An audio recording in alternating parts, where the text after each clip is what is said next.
You're walking through tall grass 100,000 years ago. The sun is setting. You hear something move behind you. You turn around and see two yellow eyes reflecting the last bit of daylight. A cave lion, twice the size of any lion alive today. 700 pounds of muscle, claws, and teeth, and it's looking directly at you. You have no gun, no knife, not even a sharp stick. Your teeth are flat. Your nails are useless. You can't outrun it. You can't outclimb it. You can't fight it. So how are you still here? How did your ancestors survive when everything on Earth was built to kill them? Let's start with what was actually hunting us. In 1924, Raymond Dart discovered a skull in South Africa that changed everything. It belonged to a child, an early human ancestor about 3 years old, and punctured through the eye sockets were two holes perfectly spaced to match the canine teeth of a leopard. This child was prey, not a tragic accident, prey. For millions of years, humans weren't hunters. We were hunted, and the predators we faced weren't just dangerous.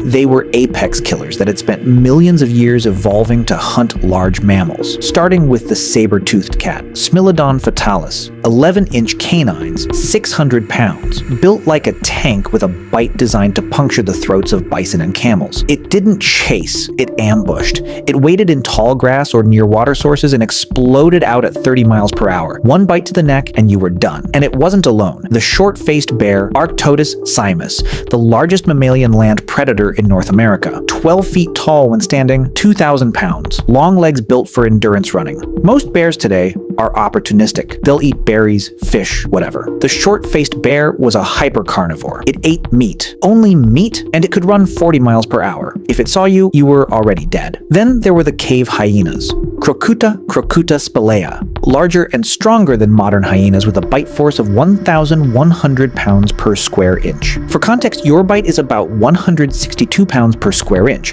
A cave hyena could crush bones to get at the marrow inside. They hunted in packs of 20 or more, coordinated, relentless, and they hunted at night when early humans could barely see. Dire wolves ran in packs of 30. Cave lions were 25% larger than African lions and hunted in groups. Giant cheetahs, scimitar cats, terror birds in South America that stood 10 feet tall with beaks that could shatter skulls. Everywhere humans went, something was trying to eat us. And here's the thing, we had nothing. A chimpanzee, our closest relative, is 3 times stronger than an adult human. Chimps have fangs, they can climb 30 feet in seconds, and they still get killed by leopards regularly. We were slower than chimps, weaker than chimps. We couldn't see well in the dark, we couldn't smell predators from a distance. Our hearing was mediocre. We were upright, which made us visible from far away, and our baby screamed constantly and couldn't even walk for a year. By every biological measure, we should have been extinct in 100,000 years, but we're not. They are. Every single predator I just listed is gone, and we're here. So what happened?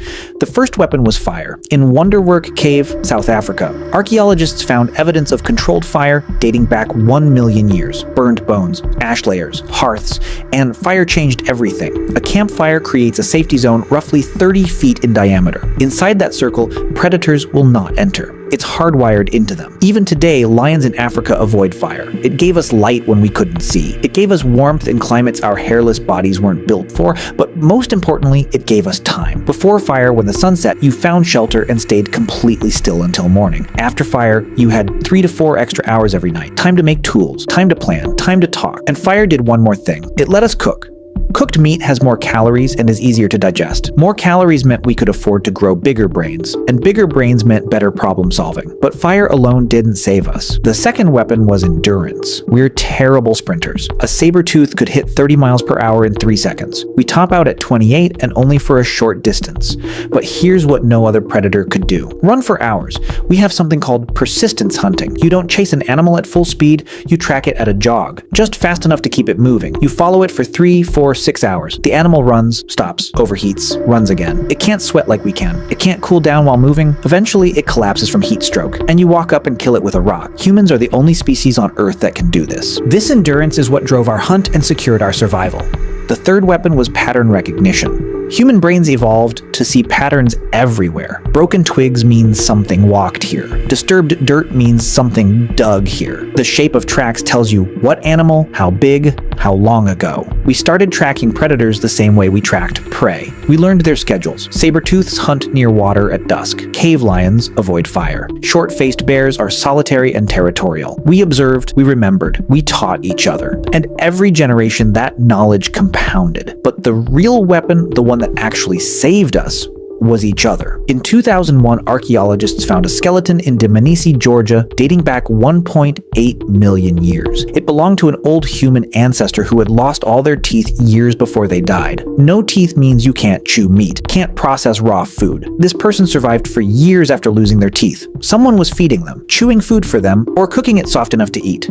No predator does this. A lion with no teeth dies. A human with no teeth gets taken care of. In Shanidar Cave, Iraq, researchers found a Neanderthal skeleton from 60,000 years ago. He had a healed broken arm, was blind in one eye, and had severe arthritis. He lived to about 40 years old. He couldn't hunt, couldn't fight, but his group kept him alive anyway. This is what separated us. We didn't just cooperate, we cared. And we didn't just hunt in groups, we strategized. Wolves hunt in packs, but it's instinct. Humans hunt in packs with roles. You drive the animal toward the cliff, you wait at the bottom with spears, you cut off the escape route. We used language to communicate complex plans. We threw spears from a distance, something no predator could defend against. 5 humans with spears and a plan could kill a saber-tooth. And we did. Around 400,000 years ago, the Schöningen spears were crafted in Germany. Wooden throwing spears, aerodynamic, balanced, designed to kill from 30 feet away. We stopped running. We started hunting.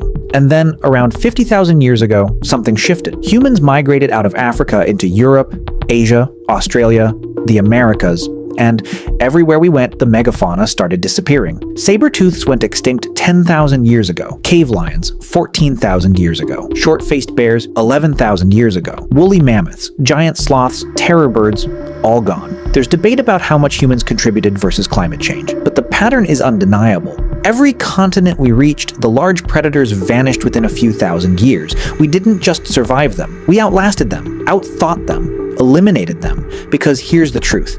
Evolution gave every predator one advantage: speed, strength, venom, camouflage. But evolution gave humans adaptability. We couldn't outrun a short-faced bear, so we threw rocks at it from a distance. We couldn't outbite a cave hyena, so we worked in groups and surrounded it. We couldn't see in the dark like a cave lion, so we made fire and turned night into day. Every biological weakness forced us to invent a solution, and those solutions compounded over thousands of generations until we became something no predator could evolve to fight. For 2 million years, we were prey. We hid in trees, we ran from shadows, we lost children to leopards and couldn't do anything but grieve. But we had one thing no predator had. We could learn from our mistakes and teach the next generation not to make them. And over time, that was enough.